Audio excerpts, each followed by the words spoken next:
Vari Urhobo Oghene. Vari Urhobo Oghene. Vari Urhobo Oghene Oghene mi Urhobo. Vari Urhobo Oghene. Imuride worwe kawari Oghene na. Fikiraye awari Urhobo. Olori me Urhobo baba Vari Urhobo Oghene mena.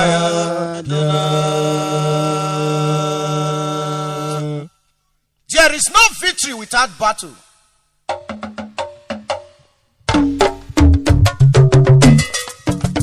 Kemu worwa ni Urhobo Oghene. Jaje takwa wenede yuwo ho yara.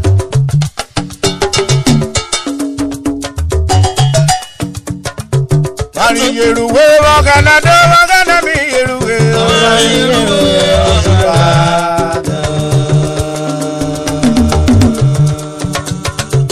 Imuride worwe kawari Oghene na. Fikiraye awari Urhobo. Olori mena Vari Urhobo Oghene.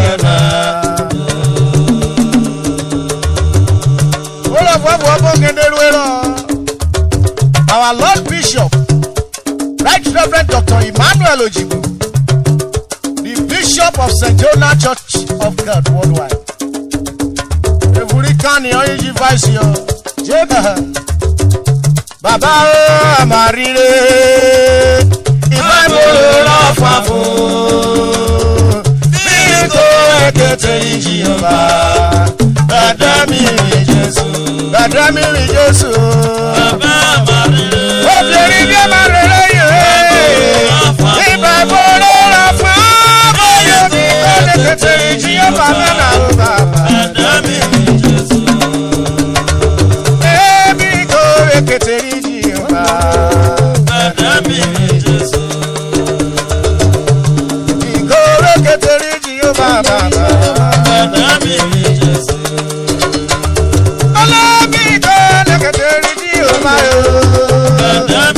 Jesu.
missionary of St. Jonah Church of God.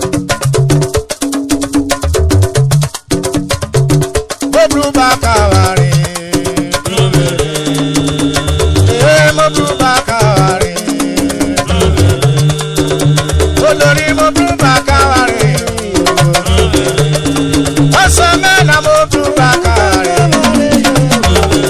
In anything you are doing, make sure you are tight with God.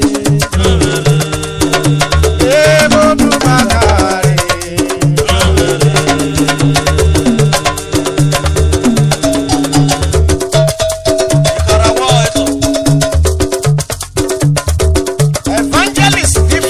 Remain blessed, my brother. Otta, Engineer Francis Oghene, God bless you and your wife.